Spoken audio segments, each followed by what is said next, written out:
Үзэгч та бүхний орой амгалан гайлтгая. Би сэтгүүлч Бадарчин жаргалмаа. За энэ орой үзэгч та бүхэнтэй уулзахаар студидээ улсын хурлын гишүүн амар жаргалыг өрсөн байгаа гэд урилгыг хүлээн авч хүрэлцэн ирсэн танд баярлалаа. За тэгэд өнөөдрийн яалтчгүй топ сэдв бол та байлаа. Амар жаргалын их хурлын гишүүнээр үлдэх үгүй юу гэдэг асуудал.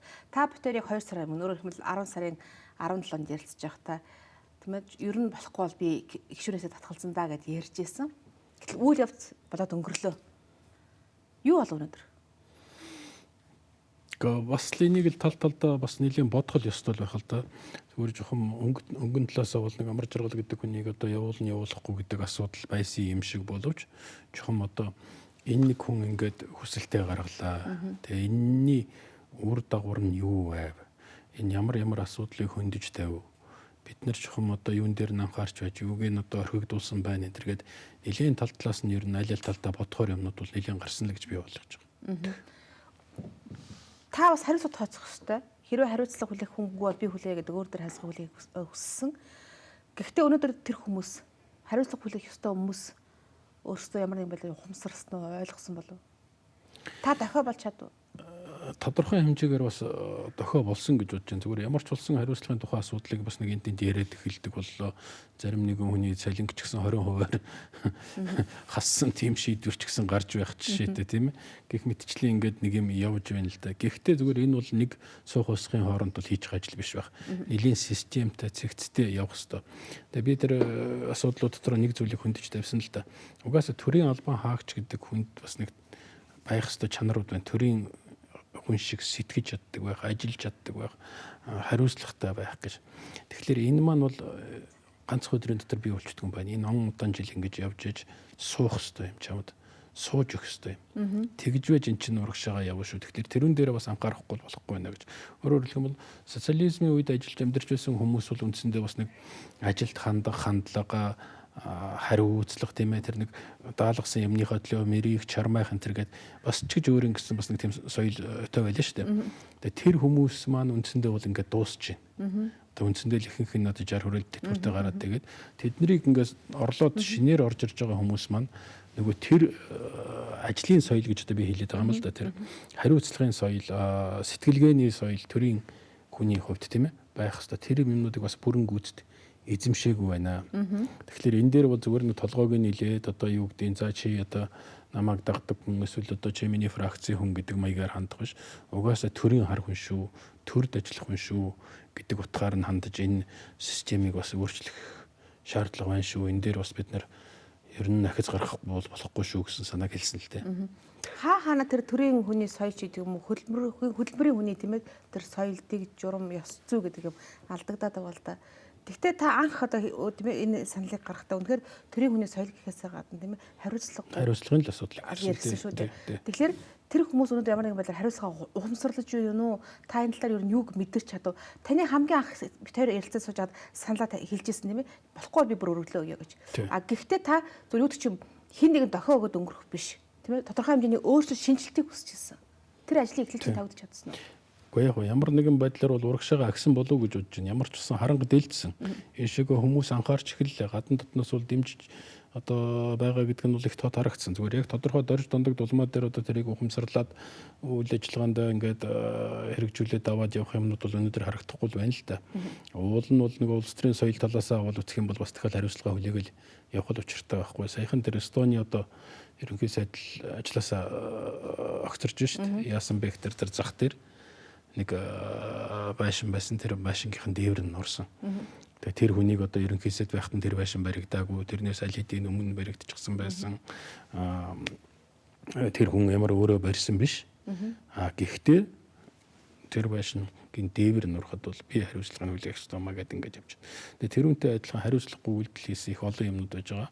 Зүгээр тэрийг харсаар байж мэдсээр байж би өнөөдөр хариуцлага хүлээх юмаа гэж хэлэх тийм сэтгэлийн тэнхээтэй хүн бол өнөөдөр бас хараахан алгал байна л да. Тэгэхдээ цаашдаа бол яг тийм юмнууд л нэлийн гарч ирэх байх л гэж бодож байна.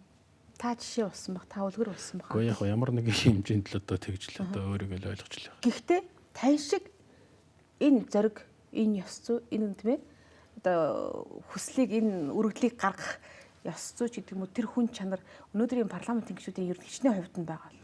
Гэхдээ би бол парламентын гишүүдэд нэг их муулмааргүй байна. Бас ч гэж одоо тэр чинь ямар нэгэн байдлаар л ард түмнээс сонгогдол гараад ирсэн хүмүүс байгаа шүү. Тийм учраас чи сайн ч юм уу гэж хэлэхдээ биш. Асуудал нь угаасаа нэг тийм ёс зүйн чанарыг эрхмэлдэг соёл угаасаа бий болсон юм уу, бүрдсэн юм уу, тэр орчинд байна уугүй юу гэж, тэр нөхцөлийг бид нар хангаж өгч чадж гэнэ үгүй гэдгийг л бодох хэрэгтэй байх л да. Гэхдээ энэ дээр бол хувь хүний асуудал байж байна, өөрийнх нь үнэлэмжийн асуудал байж байна, тэрнээс улс төрийн намынх нь асуудал байж байна. Тэр нам дотор нь ямар соёл давмгаалдیں۔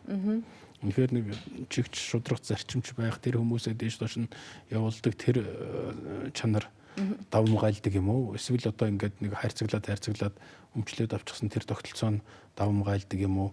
Өөрийнхөө үнэлэмжийг дагаад үйл ажиллагаагаа явуулдаг юм уу? Эсвэл одоо цэвэр прагматик бизнесийн ашиг сонирхол дээр тулгуурлаад үйл ажиллагаагаа явуулдаг юм уу? Гэх мэтчлэн ингээд улс төрийн нам доторх одоо хүчин соёлын асуудал байж байна. Төрийн механизмын хүрээнд дотор тавигдж байгаа асуудал байж байна. Би өнөөдөр бас чуулганы хуралдаан дээр нэг асуудлыг хөндөх гэж оролцсон л доо.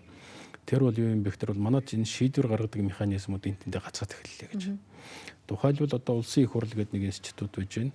Улсын их хуралд одоо нэг асуудал орж ирлээ. Засгийн газраас ч гэдэг юм уу, эсвэл хувь хүн одоо гишүүн өргөн барьсан асуудалч байд юм уу. Тэгээ асуудал ороод ирэхээр тэр чинь нэг ажлын хэсэг байгуулагдаад тэрүүн дээр нь ажилдаг. За дараа нь тэр асуудал нь нам бүлгийн одоо хурлаар болж хэлцэгддэг. Дараа нь одоо байнгын хороонд дайрачдаг. Байнгын хороонд тэрнийг авч хэлцээд нэг ажлын хэсэг байгуулдаг. Дахиад байнгын хороонд дээр хэлцдэг, нэгдсэн жуулган руу ордог, анхны хэлцүүлгээ хийдэг. Ингээд формальны нэг шийдвэр гаргадаг механизм бол ерөнхийдөө байгаад байгаа боловч энэ механизм маань өнгөн талдаа үйлчлээд байна. Яг гэвэл шийдвэрийг урдчлаад гаргачихсан байдаг. 3-4 хүн тэнцээ сууж агаад цай уудаг ч юм уу, эсвэл одоо ярьдаг ч юм уу, ямар нэгэн байдлаар сууж агаад аашгүй нэг юм байна. Цайны гуруулаа хийчих. Дөрүүлээ хийчих гэдэг ингээд шийдвэр гаргачихж байгаа байхгүй. Тэгэд нэгэнт ингээд шийдвэр гаргаад тэрийгээ тэгээд өөрсдийнхөө тэр эрх мэдлээрээ дамжуулаад за намын байр суурь шүү, нам ингэж үзэж байгаа шүү, засаг ингэж үзэж байгаа шүү. Тэр хүнд ингэж үзэж байгаа, манай фракц ингэж үзэж байгаа. Нэг тим юм руу ингээд оруулчих тэр нөгөө нэг байх ёстой төрийн формальны механизм чинь ор нэр болчихж байгаа юм л да.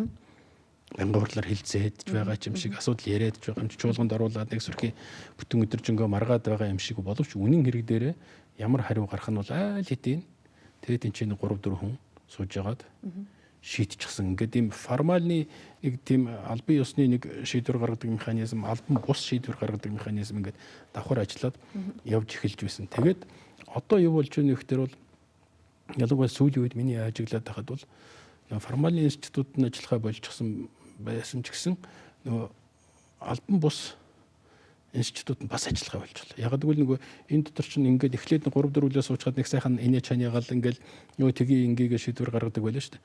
Сүүлдээ нөгөө инээ чаныхаа болчихсон, бие бинийгээ харахаа болчихсон. Хоорондынхын зөрчил нь хурцтаад эхэлчихсэн. Тэгэхээр энэ чинь шийдвэр гарчихаа болчих тэр нөгөө формальны институт чинь угаасаа шийдвэр гаргадаг байсан юм чинь ингээд. Тэгээд нөгөө төрийн ажил гэдэг чинь ингээд салгардаад яваад байгаа юм л да. Тэгээ иймэрхүү юмнууд одоо ингээд захаас наавал яриул зөндөөл юмнууд байна л да. Та түр өнгөн талгын нэг үг хэлчихлээ л дээ. Амар зурлын гишүүнээсээ татгалзах өргөдөл нь өнгөн тал байсан. Бүр уг нь нөгөө кинонд гардаг тогмодыг будсан чинь эзэн байчлаас бишээ жинхэнэ эзэн гэдэг шиг яг жинхэнэ шалтгаан. Яг тэ хүмүүс бол янз янзаар тайлбарлах гэж оролцсон. Би бол яг нэг үг хэлэхэд бол одоо өөртөө чинь телевизээр энэ танаа студи дээр ярилцлага хийж явах үед бол өөртөө чинь ч гэсэн хэлжээс ер нь бол жоохон орноосоо тушиж байгаа шүү гэж. Шийдвэрээ бол би бол бас нэлээд дээр гаргачихсан байсан юм. Ямар ч болсон би бол энийг бол нэг тийм зүгээр өнгөрөхгүй. Эцсийн хүртэл нь явна. Шаардлагатай бол улсын их хурлын гишүүнээс ч гэсэн татгалзна гэдэг ингээд зүрх сэтгэл бол нэлээд шулуудчихсан байсан. Зүгээр асуудлыг цаг хугацааных нь хувьд гэх юм бол жоохон хойшлуулсан тал би яагаад гэвэл би одоо нуугаад байх юм байхгүй л дээ. Ерөнхийлөгчийн сонгуулийг хүлээжсэн. Ерөнхийлөгчийн сонгуулийн өмнө бас нэг элдв янз юм яриад явах. Зүгээр тэрний дараа бол асуудлыг гаргаж тавина шүү гэж тухайн үедээ бас холбогдох хүмүүс нь ч гэсэн ерөнхийдөө хэлж байсан. Тэгэхээр тэр утгаараа бол энэ бол нэг тийм өнөө маргааш ингээд нэг сэтгэлийн хөдөлгөөнөөр шийдчихсэн асуудал ш. Хоёрдугаарт нь бол энэ саарл ордонд чинь би одоо ер нь бас л чамлахааргүй их хугацаанд суулаа ш. Тэгээд нэх үзээгүй, мэдэхгүй, харахгүй юм бол байхгүй. Тэгээд тэр утгаараа бол одоо юу гэдэг тэнд нэг хорогдоол ингээд байна гэдэг бол миний хувьд бол нэг өнгөрчихсөн асуудал байхгүй. Яг нь эхлээд нэг анх удаа сонгогдож байхад нэг ингээд байдаг, хоёр дахь удаа Дараа нь бол энэ чинь уушаа асуудал нь хаана байд юм бэ, юун дээр байд юм бэ гэдгийг нэрхэж нэг гадралдаг болоод эхэлж байгаа шүү дээ. Амар жаргал гэдэг хүн бол би хүн биш. Та төрийн хүн. Тийм ээ? Ийм шийдвэр гаргах ёсгүй байсан. Энэ асуудлыг нам дээр ярилцах хэрэгтэй байсан. Намынхаа дарга нөхдүүдтэй ярилцсан ийм шийдвэр гаргалаа. Тэгэхээр амар жаргал зүгээр популизм хийж ганцаар тоглож байна. Тэгэхээр шийдвэр гаргадаг механизм, асуудлыг томьёолдог механизм нь хүн хүний ойлголтоор өөр байх шиг байна. Тухайлбал одоо жагсаалтаар ороод ирсэн хүн бол нэг тиймэрхүү хэмжээнд бол сэтгэж болох байх л да. Өнөөдөр радио хэлж бас сонир бичсэн байлээ шүү дээ. Амар жаргал илүү өрхлөөж гэх шиг. Би бол тойргоос сонгогдсон байхгүй. Тэгээд тойргоос сонгогдож байгаа хүнд чинь бол яг л одоо дорж дундаг дулмаатай нүдрүү нь харж байгаа л одоо саналыг авна шүү дээ.Ээс өөр арга байхгүй. Тэгээд тэр тойргоос сонгож байгаа хүмүүс чинь бол хамгийн дөрөнд юу гэж хэлдэг вэ гэхээр чи улс их орно л бодно шүү. Тэр ашиг сонирхлын эрэм гэж байна тийм үү? Одоо чиний хувийн эрэм гэж байна, бүлгийн чинь эрэм гэж байна, намын чинь одоо эрэм гэж байна. Одоо юу гэдэг тэр улс их орны эрх ашиг гэж байна. Чи тэрийгэ зөв эрэмблээрээ нэгдүгээрт нь юуг нь тавих яах юм бэ энэ гэдэг ингээд хэлээд. Сонгогч нар бол одоо надад бол хэлэхгүй шүү дээ. Чи хөөс намынхаа эрх ашигыг нэгдүгээрт нь тавиараа нөхөр минь. Эсвэл одоо бүлгийнхаа эрх ашигыг нэгдүгээрт нь тавиараа гэж бол огт хэлэхгүй шүү дээ. Тэд нар бол юу гэж хэлж байгаа нөхөр бол улс орныхаа эрх ашигыг л чи нэгдүгээрт тавь. Тэрүүн дээл бүх юмаа загсруул. Тэгээд ердөөд тэрнийхээ дагуу чигч шулуун явах шаардлагатай шүү л гэж одоо хэлж байгаа шүү дээ. Тэр утгаар нь асуудалд хандах хэрэгтэй. Нэгдүгээр, хоёрдугаарт улсын их хурлын гишүүн гэдэг маань бол манайх яг хэвдээ зүгээр нэг тойрог гэдэгтэй нь бас их уялдуулаад ойлгоод байдаг. Үнэн хэрэг дээр бол чамааг улсын их хурлын гишүүнд намаас дэвшүүлсэн байж болно. Одоо хувь хүнийхээ хувьд чи өөрөө сонгогдсон байж болно. Ямар ч хэлбэрээр сонгогдсон гэсэн яг тэр сонгогдсон тэр цаг мөчөөс эхлээд чи бол одоо төрийн түшээ гэж нэрлэгдэж байгаа байхгүй. Нийт ард түмний элч гэж томьёолд үндсэн хуулийн дээр бол. Чи бол тэр зөвхөн тэр тойргийн асуудлыг ярихгүй шүү. Чи нийт ард түмний элч шүү. Тэгээд тэр утгаараа асуудалтай хандаж тэр эрх ашигынхаа эренбийг бол маш шоткат харж байгаарай гэсэн л тийм л үүрэг даалгавар өгдөг л дөө. Тэгээд тэр хүрээнд нь л одоо би ойлгож явж штэ. Одоо их хурлын гишүүн гэдэг маань ямар хүн янзтай байх ёстой гэж. Би одоо ингээд 4 удаа улсын их хурл сонгогдлоо гэхэд чинь бол нэг улсын их хурлын гишүүний нэг дүр төрхийг л бий болгохгүй л оролдоод байна штэ. Тэгээд сайн хийж байгаа мó хийж байгаа мó би хэлж мэдэхгүй. Хүмүүс бол одоо ямар ч үсэн ингээд сонгоод байгааг нь бодоод тахад бол гайгүй л байх шиг байгаа. Тэгэхдээ нэг стандарт байна. Нэг улсын их хурлын гишүүн гэж нэг ийм л хүн байвал одоо болох юм болоо да. Тийм ээ. Чин бас ламргүй л байсан шүү дээ. Ганцаараа ингээд бүх юм сөрөө зогсоод байгаа юм шиг сүулдэж бас ч одоо юулээд ирээ ч одоо би зөв байж гэнэ буруу байж гэнэ гэж бодох үйл өөрөө ирэхгүй л гарч ирж л байгаа байхгүй. Тэгэхдээ ямар ч гэсэн өөрийнхөө ихтгэл үнэмшлээр өөрийнхөө мэдлэг элдийн янзлууд дээр ямар ч гэсэн би энийг хэлэх л ёстой. Намайг юу гэж хэлсэн хамаа байхгүй. Юу гэж одоо цолсон надад ялгаа байхгүй. Би бол одоо өөрийнхөө энэ байр суурин дээр байх ёстой. Тэгээд нэг улс төрд олон жил яваад үзчихсэн болох дээр бас нэг хэр варгийн шүүмжлэл нэг тийм өдөн хатгалтыг бол тоохоо болж байгаа юм л та. Та одоо сэтгэл чинь амарсан сууж байгаа. Гэтэ амархын хажуугаар дараагийн алхам юу гэж бодогдож байгаа хэл та. Тэгээ нэг зүрхий амраад байхын цааш ямар ч болсон би нэг хуудас сэргүүллээ гэж ойлгож байгаа тийм ээ. За биднэрт бол нэг ийм асуудал байна шүү гэдгийг бол ямар ч болсон одоо томьёолоо тавилаа. Зүгээр энэ хилцүүлгийг ингээд зөвхөн улсын их хурл дээр өрнсөн хилцүүлгийг харж байхад бол тэр миний томьёолж тавьсан асуудлууд дээр бол ер нь буруу гэж хэлсэн хүн бүнцэндээ байхгүй. Зөв зүйтэй асуудлыг хөндсөн байна л гэж л ингэж л хэлж байгаа. Зүгээр тэрийг шийдэхин тулд заавал гарах гэдэг нь ямар учиртай юм бэ гэсэн асуудал тавьсан л да. Гэхдээ ямар ч болсон нэг асуудлууд тавилаа. Одоо тэр асуудлуудыг хэрэгжүүлэх механизм юу байж болох вэ? Яах вэ гэдэг дээр л бодох хэрэгтэй болж байна л да. Энэ дээр одоо хинтээ хамтарч ажиллах хэрэгтэй, яаж хамтарч ажиллах хэрэгтэй юм бэ гэдэг асуудал бол өөрөө ирэхгүй гарч иж байна. Миний хүсэл зориг бол юу юм бэ гэхээр бол миний ардчилсан нам, одоо манай ардчилсан нам манлайлагч нь байгаасай, үлгэрлэгч нь байгаасай хамгийн хүнд асуудлыг барьж аваад тэгтээ нэг дүр эсгсэн байдалтай гарч нэг шийдэхийн тулд нэг одоо тэгэх гэж байгаа шээ. Үнэхээр нэг асуудлыг барьж байгаа шийдий гэсэн тэр хүсэл эрмэлзлийнхаа хүрээнд дотор ингээд нэг тууштайхан шиг аваад яваасаа л гэсэн хүсэл байл да. Тийм учраас би яриа жоохон хатуу хандаад байгаа байхгүй. Өөр хин нэг хүн байсан бол би нэг тоохгүй ярих ч үзаа. Угаасаа тэгтгэл юм л гэж байлгана. Арчилсан намд бол тэгэх хэрэг байхгүй. Сул байх, дорой байх, ухрах одоо юу гэдгийг тэр элдв янзын юм ингээд нэг найзан дундаа хаях хэрэг байхгүй. Өөрөөсөө байж болох хамгийн дээд хэмжээнд одоо шаардлага тавьж өөрөө өөртөө шаардлага тавьж ажиллах хэрэгтэй л гэж ойлгож байгаа. Нүрийг чи хараад болдгоноод байгаа юм шиг. Би зүгээр их хурлын гишүүн гэж тань шиг хүн байгаас л гэж би боддог. Гэхдээ та өөртөө байсан тэр одоо үгд чим тэр олон жилээр их хурлын гишүүнээр сонгогдсон тэр зангарагч гэдэг юм үү тэр нэр хүнд тэр ажилласан туршлагадаа ирдэж энэ өсөлтийг гаргасан уу? Үнэхээр та нийгэм судлалын багш хийж бодсон уу? Гэхдээ тэгээд өөр сонголт байхгүй л хийж л дараа штэ. Гэхдээ би бол аргаа ядах юм бол гэж хэлсэн тийм ээ. Ерөнхийдөө зүгээр амар жаргалын тэр нэг хувь хүнийхэн субъектив хүсэл зориг гэхээсээ илүү объектив шин чанартай зүйл байна. Энэ чинь зөвхөн Монголд ч байгаа юм биш. Ер нь бол дэлхийд даяараа хамгийн өндөр хөгжилтэй улс орнууд ч гэсэн глобалчлагдж байгаа энэ ертөнцид ер нь засаглалын ямар хэлбэр байх хэвээр, яаж үр ашигтай болох хэвээр ингээд асуудалтай тулгараад байна шүү дээ. Одоо жишээ нь олон нийтийн хэвлэл мэдээллийн хэрэгсэлгээл танай радио, телевиз шиг юм одоо юм зөндөө гараад дээрээс нь Facebook, Twitter гэл ингээд гараад чинь. Тэгээд энэ бүх юм чинь нөгөө нэг төрийн бодлогын асуудлыг чинь өстой үнэндээ бол ил гаргаал тавьчихж байгаа байхгүй юу. Төрийн албан хаагчнаар за улс төрчдөрийн үйлдэл элдв янз юмд чинь ил гаргаал тавьчихж чинь. Тэгээд дээрээс нь хүн болгон өөрийнхөө санаа бодлыг тэн дээр илэрхийлэх бололцоотой болж байгаа. За нэгэн ч одоо чин сэтгэлээсээ илэрхийлж яхад нөгөөх нь бол захиалгаар одоо үнийг гутаах гэсэн тийм чиглэлийн юмнууд явж байна. Тэгээ ийм хүрээнд дотор чинь нөгөө нэг төр гэдэг маань ямар хуу янзтай байх юм. Төр маань үр ашигтай байхын тулд яах юм? Үндсэн үүргээ биелүүлэхийн тулд яах юм бэ гэсэн энэ эрэл хайгуул бол дэлхийд даяар явж байна л да. Тэгээд тэн дотор бол манайх бол бас нэг тийм ганцаараа хоцорч чод байгаа юм биш л дээ. Бас л бид нар бас нэг эрэл хайгуул тэгээд манад энэ ч бас харьцангуй шин юм шүү дээ. Парламентын ардчлал гэж юм бол зүгээр яг бид нар л 24 жил үгээл одоо яриад байгаа болохоос биш 200 жил болчихсон 400 жил болчихсон улс оронтой харьцуулах юм бол манайх бол одоо бас л нялх хөвгтөр л байгаа л да. Эрхэм үзэгчдээ би өнөөдөр улсын хурлын гишүүн амар жаргалтай ярилцж байна. Юу тач амар жаргал гишүүн улсын хуралд одоо гишүүнээсээ татгалзах хүсэлтийг гаргасан чуулганаар хэлцээд за түүнийг парламентд үлдэх ёстой гэдэг шийдвэр гаргасан байгаа. Гэхдээ амар жаргал гишүүний дараагийн нүүдэл юу вэ? Хэдэн орны дараа ярилцсан?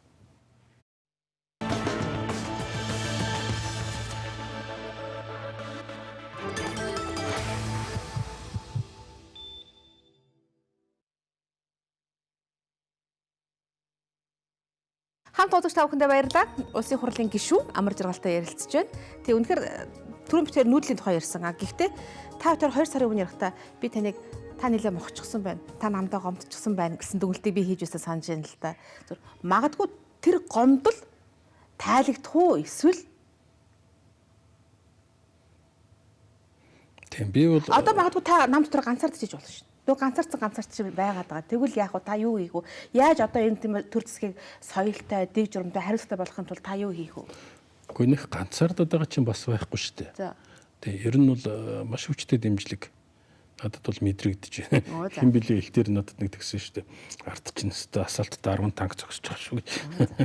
Манай намын нөхдүүд л дээ. Ерөнхийдөө бол дэмжиж байгаа зөв зүйтэй юм ярьж байна гэж. Одоо энэ зөв зүйтэй яриад байгаа юм хэрэгжүүлдэг механизмын л олмор байна л да. Тэгээ тэр хэрэгжүүлдэг механизм дотор нь улсын их хурал доторх одоо ардчилсан намын бүлэг ямар үүрэгтэй байх вэ? Ардчилсан нам гэдэг маань ямар бүлэг үүрэгтэй байх вэ? Манай дүүргийн намын хороо ямар үүрэгтэй байх вэ? Жирийн гишүүд ямар үүрэгтэй байх вэ гэдэг асуудал өөрөө ирэхгүй гарч иж байна. За дээрэс нь төрийн механизм угаасаа байж байгаа шүү дээ, тийм ээ. Төрийн албан хаагчдаас ахуулаад одоо энэ яам тамгын газрууд байж байна, энэ агентлагууд байж байна, эднэрийн үүргэр болцоо гэж юу байх юм бэ? Гэх мэтчлэн ингээл олон юмнуудыг л давхар бодгол хэрэгтэй л болж байна л да. Ардчилсан нам амар жаргалыг одоо гишүүнээс нь түтгэлзүүлчих хөл ингэн түтгэлзүүлэх бол амар жаргал одоо ийм нүүдэл байна гэдэг хүмүүс янз бүрээр тийм гаргалгаа гаргаж хэлсэн л да. Ардчилсан тантай хамт хариуцлага үүрэх болов? Үүрэн л дээ. Үүрэн. Бид нар бүгдээрээ л үүрэн. Нэс хин нэгэн хүн дээр одоо энэ хариуцлага нь ингээд нэг тараад алга болчихно гэж байхгүй шүү дээ. 16 онд ингээд асуудал шийдье гэхэд бол амар жаргал нэг сөрхий юм яриад ирсэн, уул нэг зөв юм яриад ирсэн. За энэ нь яг тустай байжээг. Эднэр нь бол алдчихсан байна. Эднэрт энэ хариуцлага тооцъё гэхгүй шүү дээ. Бүгдээрэнтэй л тооцно. Бүгдийн л хамарна. Тийм учраас бол тэрийг бас давхар бодож л явах хэрэгтэй. Одоо альва асуудал ихэд нэг хууль эрх зүйн хүрээнд шийдвэр судалгаатай үндэслэлтэй нотлохонд сурвалжлах хийх ёстой гэж яриад байгаа шүү дээ. Гэтэл одоо таны тэр хариуцлагатай байх энэ төрийн соёлыг бий болгохын тулд тийм ээ ямар нэгэн хууль эрх зүйн асуудал шийдэх ёстой мүү? Хувь хүнтэй асуудал шийдэх. Хууль эрх зүйн орчин гарцаагүй байх ёстой. Тэр бол гарцаагүй. Гэхдээ нөгөө талаас хувь хүний талын бас юмнууд байна. Ялангуяа тэр ачаа үрж байгаа, ачааны хүндийг үрж байгаа хүмүүс бол тэрийг үрж ийн гэдгийг нэгдүгürt мэдэх учиртай. Хоёрдугаарт манлайлагч байх ёстой. Би нэг хинэн дээр яриад өгнө гэхээр бол одоо манай номын удирдлага одоо гүйцэтгэх засаглалыг тэргүүлж байгаа хүмүүс ерөнхий сайдаас нь бол энэ хүмүүс бол манлайлагч байх хэрэгтэй байхгүй. Тэрийг харуулж чирж зүтгэж явах хэрэгтэй. Тэрнээс тэр нүүрс савлах ажлыг бол хийж хон олдно л доо. Монголд бол эрхвэж байна гэж бодоод байгаа. Тэр манлайлагч байх, намаа чирж явах, тийм ээ, зөв юм руу дагуулж явах. Тэгээд тэр нэг зөв юм руу явхад чинь тэр учирж байгаа саад бэрхшээлтийг ингээд нэг хатуу гараар ингэж одоо таслан зогсож асуудал бол их чухал байгаа юм л да. Эвлэрэхгүй байх тэр нэг буруу дутагдaltaй. Манайх чинь яагаад вэ нөхдөр бол за ингээл явж байгаа л нэг хүн хариуцлага алдлаа одоо болохоо байла хариуцлага тооцох гэдэг манайх юм. Эсвэл одоо тэрний фракцийнх юм эннийх ч юм уу ч гэдэм үгд ингээд нэг тийм байдлаар хандаад ингээл нэг толгойг нь бие биенийг ээлсээр байгаа тэгээд ердөө сүйд нэг назгаарсан юм болчиход байна шүү дээ. Миний хүсэж байгаа миний яриад байгаа юм бол нэг ганц хоёр сайдыг зүгээр олны өмнө гаргаж байгаа нэг гоцоотл нь байна нэг ганц хоёр сайд байна. Хариуцлага тооцоод орхиоч. Нэг ганц хоёр агентлагийн даргаыг зүгээр олны өмнө гаргаж хагаад хариуцлага тооцоод орхиоч. Ганц хоёр аймгийн засаг даргаыг нэг тооцоод орхиоч. Ганц хоёр сумын засаг даргаыг тооцоод орхиоч. Хариуцлага тэр дэргүй хариуцлага олцсон хүмүүс бол хангалттай л байж байгаа. Тэгэх юм бол эн чинь бас нэг хаана дохио аваад очроо аваад юм нь явна шүү дээ. Тэгээд хамгийн гол нь ард түмэн итгэл бий болох байхгүй. Тэр итгэлний үеийн дэвтэр бол алагчлалдгүй юм байна. Танах манах гэдгүй юм байна. Гэхдээ нэг харуулах гэж биш. Хийх гэж хийх ёстой тий. Хийх гэж хийх ёстой. Тэгээд тэр утгаар нь бол ажиллах ёстой болов гэж надад дутагдаад байдаг шүү дээ. Өчигдөр ерөнхийдөө бас сэтгүүлчид бизнесийнхэнтэй уулзаад зангаагүй уулзалт хийгээд намуудыг нэг байранд оруулах гэдэг санал илэрхийлсэн л дээ. Тий. Үгүй яг янз янзын шийдэл хайжлагыг нь хэлбэр шүү дээ. Ерөнхийлөгч бол бас л одоо янз янзын хэлбэрийг хайгаад ингүүл юм уу яасан тэгвэл яасан бүр болохгүй л одоо баг би өөрөө баг гүйцэтгэх засаглалын тэргүүн шиг ерөнхий сайд шиг ингээд асуудлуудыг бариад яв. Би баг спикер шиг ажил төрөл хийгээд яв. Би хууль санаачлаад ирнэ. Тэр хуулиудыг та нар 13 хууль санаачлаад. Тэрийг та нар одоо ингээд өгдөгөө батлын шиг өнтер гэсэн байдлаар ингээд тэр чинь нэг амьдрал нь сайхан болоод бүх юм болоод байгаа учраас тэгээд байгаа биш л байх л да. Бас л бухимдаад нэг болгох юмсан, урагшлуулах юмсан, цаг хожих юмсан, энэ нэг боломжуудыг алдчихгүй байх юмсан гэж бодвол ингээд чармаагаал хийгээл зэтгүүлээд байна л да. Зүгээр би бол бас дотроо юу гэж боддог вэ гэхээр дахиад нэг төрийн тогтолцооны асуудлын юм гарч ирж байгаа. Манайх чинь нэг үндсэн хуулийн дотроо бол улсын их хурл төрийн эрх барих дээд байгууллага гэж биччихсэн байдаг. Парламентын засаглалтай орон гэдэг байдаг. Энэ парламентын засаглалтай оронд чинь ерөнхийлөгчийн үүрэг роль нь одоо юунд байх нэг биелэгдэл байх ёстой гэдэг нэг томьёол байж байгаа шүү дээ.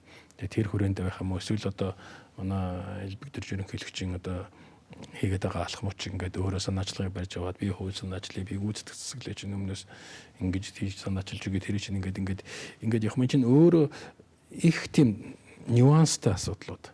Төрийн тогтолцоо талаас бид нар чинь чухам юу руу яагаад үсэд байгаа. Тийм учраас би арга ядаад энэ өөрийнхөө чиглэл хүсэлтийн нэг хэсгийг бол тэр институционал засаглалын асуудлыг гаргаж тавьсан шүү дээ. Тэгээ ер нь нэг тийш нь болгоё. Нэг бол ерөнхийлөгчийн засаглалтай бай. Нэг бол одоо сонгодог парламентын засаглалтай болъё. Ингэж нэг тийш нь болгож өгөхгүй бол наад чинь хоёрын хооронд юм болчихоо. Тэгээд дараа нь цөмөрөө бие бинийгээ гайхаад яагаад одоо юм урагшлахгүй байна вэ гэж ингэ суугаад байна шүү гэж хэлээд байгаа юм тэр л дээ. За их үзэгчдээ би өнөөдөр улсын хурлын гишүүн амар жаргалтай ярилцлаа. За юутаж эрхэм гишүүн маань парламенттай хонх зогсон зөвхөн парламентуудыгүй за Монгол улс дээр хонх зогсон байх, хариуцлагатай байх, ухамсартай байх, за мөн болж бүтэхгүй байгаа зүйлүүдийг бас залруулахын тулд бие биетэйгээ хамтарч ажиллах энэ одоо шаардлагыг тавьсан байгаа. За парламенттай үлдсэн учраас таны одоо цогсон тэр хонхны дуу цаашаа бас улам явж тийм ээ засаж залруулах хэрэгтэй алдаа бүхнийг бидээс олж харж дор бүрэн засаж явах хэрэгтэй хаа. Танд амжилт хүсье. Танд одоо маш их ажил үлдлээ шүү дээ тийм. Баярлалаа. Та бүгд ч гэсэн амжилт хүсье. Тэгээд тун утахгүй нөгөө ёлк нь болох бах тийм. Тийм учраас тэрнээс өмнө танаахантай дахиж уулзч амжихгүй бах. Та бүгдэд хамгийн сайн сайхан бүхнийг хүсье өрөөе. Тэгээд танаа телевизээрээ дамжуулаад нийт телевиз үзэгчдтэй хамгийн сайн сайхан бүхнийг хүсье өрөөе хэлж байна. За баярлалаа. Та сайхан баярлалаа. Анхаарч үзэгч та бүхэндээ баярлалаа. Би Бадарчин Жаргал маань өндөр улсын их хурлын гишүүн Амар Жаргалтай ярилцлаа.